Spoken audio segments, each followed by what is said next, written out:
सुबह के 11 बजे थे। शहर के सबसे बड़े बैंक में एक साधारण से कपड़े पहने हुए बुजुर्ग व्यक्ति, जिनके हाथ में एक पुराना सा लिफाफा था, अंदर दाखिल होते हैं।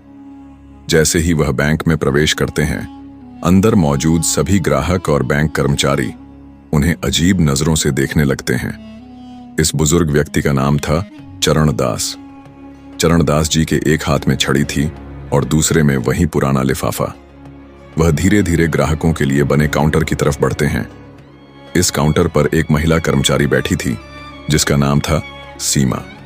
बैंक के अंदर मौजूद हर व्यक्ति की निगाहें चरणदास जी पर टिकी हुई थीं। धीरे धीरे चरणदास जी सीमा के पास पहुंचते हैं और बड़ी विनम्रता से कहते हैं, देखिए बेटी, मेरे खाते में कुछ गड़बड़ हो गई है, ये ठीक से चल नहीं रहा है। ये कहते हुए चरणदास जी लिफाफा सीमा की तरफ बढ़ाते हैं, लेकिन सीमा चरणदास जी के कपड़ों को देखकर उन्हें परखती है और कहती है, बाबा, कहीं आप गलत बैंक में तो नहीं आ गए? मुझे नहीं लगता कि आपका खाता इस बैंक में होगा। तभी चरणदास जी सहजता से कहते हैं, बेटी, एक बार तुम देख तो लो, शायद मेरा खाता इसी बैंक में हो। सीमा लिफाफा रखते हुए उनसे कहती है, बाबा, इसमें थोड़ा समय लगेगा और आपको थोड़ी देर इंतजार करना होगा। इतना कहकर सीमा और बैंक में मौजूद अन्य लोगों का काम करने लगती है। चरणदास जी वहीं खड़े होकर इंतजार करने लगते हैं। थोड़ी देर तक इंतजार करने के बाद वह दोबारा कहते हैं, बेटी, अगर तुम थोड़ी व्यस्त हो तो तुम मैनेजर को फोन कर दो। दरअसल मुझे उनसे भी कुछ काम है, तो मैं उनसे कुछ बात कर लेता हूं। इसके बाद सीमा ना चाहते हुए भी अपना फोन उठाती है और मैनेजर सुनील के केबिन का नंबर डायल करती है। उसने फोन करके मैनेजर को बताया कि एक बुजुर्ग व्यक्ति उनसे मिलना चाहते हैं। मैनेजर सुनील चरणदास जी को दूर से ही देखता है। चरणदास जी बड़े साधारण दिख रहे थे। मैनेजर सुनील फोन पर सीमा से पूछता है, क्या यह हमारे बैंक का ग्राहक है या ऐसे ही कोई मुंह उठाकर चला आया है? सीमा कहती है, सर, यह बात तो मुझे नहीं पता, लेकिन यह आपसे मिलने की बात कर रहे हैं। तब मैनेजर सुनील कहता है, ऐसे लोगों के लिए मेरे पास समय नहीं है, तुम ऐसा करो, इन्हें बिठा दो, थोड़ी देर बैठकर यहां से चले जाएंगे। मैनेजर सुनील के आदेश अनुसार सीमा चरणदास जी को वेटिंग एरिया में बैठा देती है। वह कहती है, बाबा, आप वहां बैठ जाओ, थोड़ी देर में मैनेजर साहब फ्री हो जाएंगे और उसके बाद आपसे मिल लेंगे। चरणदास जी वहां से टहलते हुए वेटिंग एरिया की तरफ चले जाते हैं और कोने में रखी एक कुर्सी पर जाकर बैठ जाते हैं। सभी लोग अभी भी चरणदास जी की तरफ देख रहे थे, क्योंकि वहां जितने भी ग्राहक आते थे वे सूट बूट में होते थे, जबकि चरणदास जी ने साधारण कपड़े पहन रखे थे। देखने से भी नहीं लग रहा था कि उनका खाता इस बैंक में होगा, क्योंकि इस बैंक में अमीर लोगों के खाते होते थे। इसी वजह से चरणदास जी आकर्षण का केंद्र बन गए थे और सभी लोग उन्हें घूर घूर कर देख रहे थे और उनके बारे में तरह तरह की बातें बना रहे थे। यह बातें चरणदास जी को भी सुनाई देती हैं, लेकिन वह इन सभी चीजों को अनदेखा करते हैं और अपना नंबर आने का इंतजार करते रहते हैं। वह सोचते हैं कि थोड़ी देर में मैनेजर आएगा और मैं उससे बात कर लूंगा। बैंक के अंदर एक और व्यक्ति छोटी पोस्ट पर काम करता था, जिसका नाम था अमित। अमित अभी बाहर गया हुआ था और जैसे ही वह बैंक के अंदर आता है तो वह देखता है कि एक बुजुर्ग व्यक्ति वेटिंग एरिया में बैठा हुआ है, जिसकी तरफ सभी लोग देख रहे हैं और उसके बारे में तरह तरह की बातें कर रहे हैं। कोई उसे भिखारी कह रहा है तो कोई कह रहा है कि इस बैंक में तो इसका खाता हो ही नहीं सकता और यह यहां कैसे आ गया, ऐसे लोगों को इन लोगों ने क्यों बैठा रखा है। इस तरह की बातें उनके बारे में चल रही थीं। अमित यह सभी बातें सुन लेता है। इसके बाद अमित सीधा चरणदास जी के पास जाता है और बड़े आदर भाव से उनसे पूछने लगता है, बाबा, आप यहां क्यों आए हो और क्या काम है आपको? अमित को यह सब कुछ बहुत बुरा लगता है। वह बुजुर्ग व्यक्ति की हालत देखकर थोड़ा परेशान हो जाता है और इसी वजह से उनसे पूछने गया था। चरणदास जी अमित को बताते हैं, मुझे मैनेजर से मिलना है और उससे मुझे कुछ काम है। यह बात सुनकर अमित उनसे कहता है, ठीक है बाबा, आप थोड़ी देर यहां इंतजार करो, मैं अभी मैनेजर से बात करके आता हूं। इसके बाद अमित मैनेजर सुनील के केबिन में जाता है और उन्हें उस बुजुर्ग व्यक्ति के बारे में बताता है। लेकिन मैनेजर सुनील पहले से ही उस बुजुर्ग व्यक्ति के बारे में जानता था और कहने लगता है, मुझे पता है, मैंने ही उसे वहां बिठा रखा है। थोड़ी देर वहां बैठेगा और बैठने के बाद वहां से चला जाएगा। इसके बाद मैनेजर सुनील अमित को कोई और काम बता देता है और कहता है, तुम अपना काम कर लो और तुम्हें इस चीज से कोई मतलब नहीं है। अब अमित दूसरे काम में लग जाता है और धीरे धीरे उस बुजुर्ग व्यक्ति को वहां बैठे हुए लगभग 1 घंटा हो गया था। 1 घंटे तक बुजुर्ग व्यक्ति अपना धैर्य रखते हैं, लेकिन उसके बाद उन्हें यह बात सहन नहीं होती। वह खड़े होते हैं और मैनेजर सुनील के केबिन की तरफ बढ़ने लगते हैं। जैसे ही वह मैनेजर सुनील के केबिन की तरफ बढ़ते हैं, मैनेजर देखता है कि वह बुजुर्ग व्यक्ति उसके पास ही आ रहा है, तो वह फौरन अपने केबिन से बाहर निकलता है और उस बुजुर्ग व्यक्ति के सामने खड़ा हो जाता है और अकड़ते हुए पूछने लगता है, हाँ बाबा, बताइए, आपको क्या काम है? चरणदास जी अपना लिफाफा आगे बढ़ाते हुए कहने लगते हैं, बेटा ये देखो, मेरे बैंक अकाउंट की डिटेल इसके अंदर है और मेरे बैंक अकाउंट से कोई भी लेन देन नहीं हो पा रही है। आप देखकर ये बताइए कि इसमें क्या दिक्कत है। अब इस बात को सुनकर मैनेजर सुनील थोड़ी देर तक सोच विचार करता है और कहता है, बाबा, जब किसी बैंक अकाउंट में पैसे नहीं रहते तो ऐसा ही हो जाता है। मेरे ख्याल से आपने भी अपने अकाउंट में पैसे जमा नहीं करवाए होंगे और इसी वजह से आपके अकाउंट की लेन देन रोक दी गई है।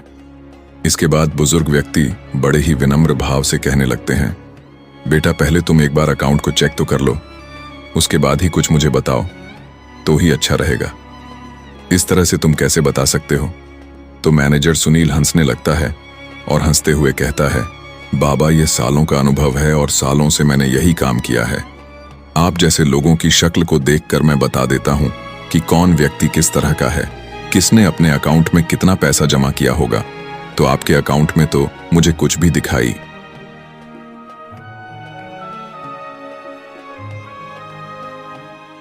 नहीं दे रहा और मैं चाहता हूं कि अब आप यहां से चले जाओ।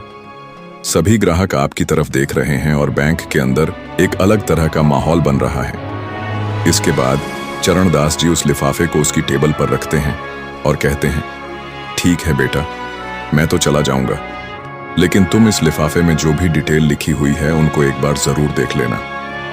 ऐसा कहकर चरणदास जी वहां से जाने लगते हैं और जाते जाते जैसे ही वह गेट पर पहुंचते हैं तो फौरन मुड़कर कहते हैं, बेटा तुम्हें यह सब कुछ करने का बहुत बुरा नतीजा भुगतना पड़ेगा।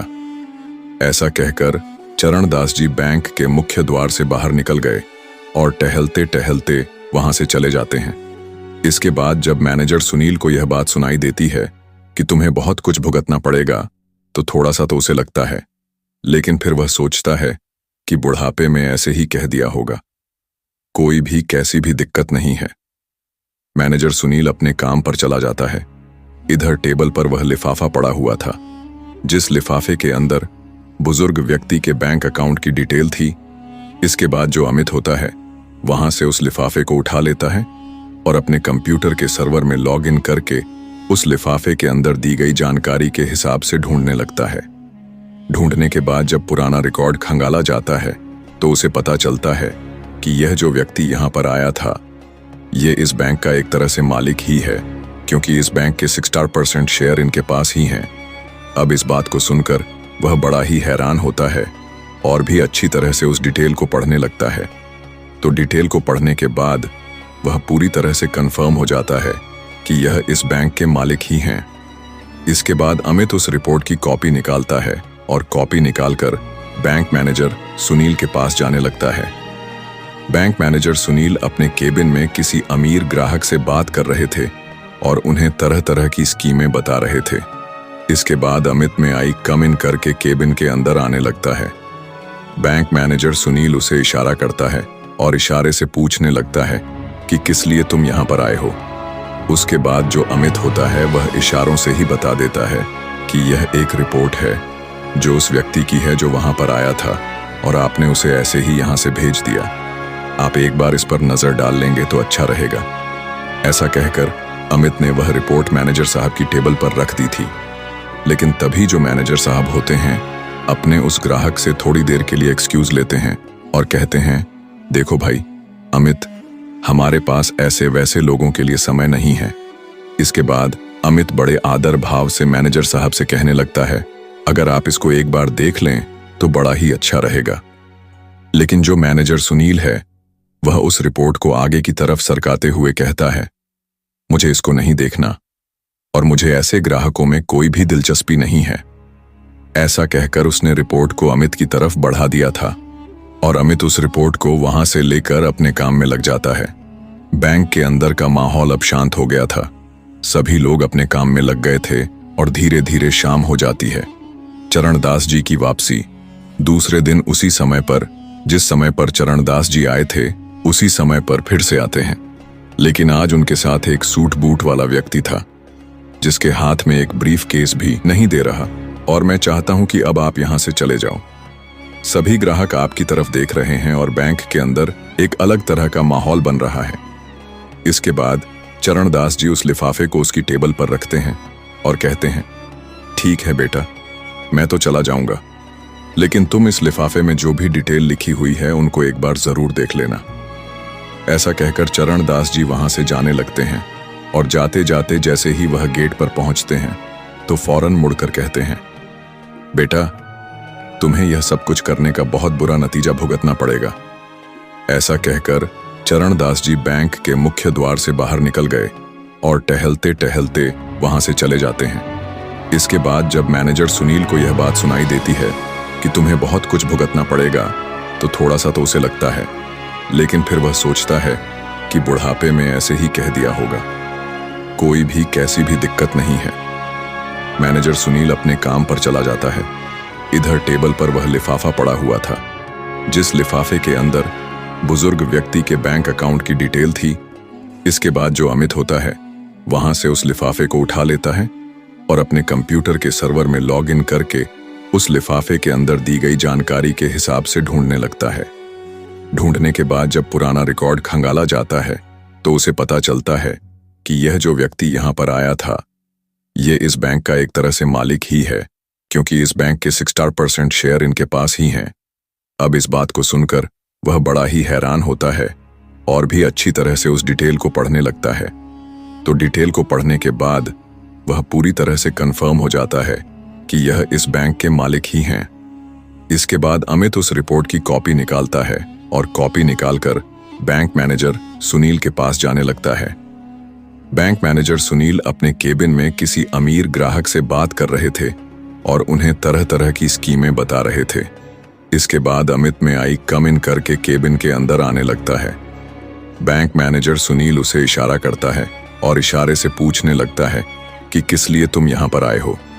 उसके बाद जो अमित होता है वह इशारों से ही बता देता है कि यह एक रिपोर्ट है जो उस व्यक्ति की है जो वहां पर आया था और आपने उसे ऐसे ही यहां से भेज दिया।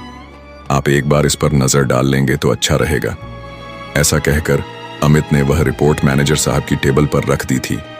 लेकिन तभी जो मैनेजर साहब होते हैं अपने उस ग्राहक से थोड़ी देर के लिए एक्सक्यूज लेते हैं और कहते हैं, देखो भाई अमित, हमारे पास ऐसे वैसे लोगों के लिए समय नहीं है। इसके बाद अमित बड़े आदर भाव से मैनेजर साहब से कहने लगता है, अगर आप इसको एक बार देख लें तो बड़ा ही अच्छा रहेगा। लेकिन जो मैनेजर सुनील है वह उस रिपोर्ट को आगे की तरफ सरकाते हुए कहता है, मुझे इसको नहीं देखना और मुझे ऐसे ग्राहकों में कोई भी दिलचस्पी नहीं है। ऐसा कहकर उसने रिपोर्ट को अमित की तरफ बढ़ा दिया था और अमित उस रिपोर्ट को वहां से लेकर अपने काम में लग जाता है। बैंक के अंदर का माहौल अब शांत हो गया था। सभी लोग अपने काम में लग गए थे और धीरे धीरे शाम हो जाती है। चरणदास जी की वापसी।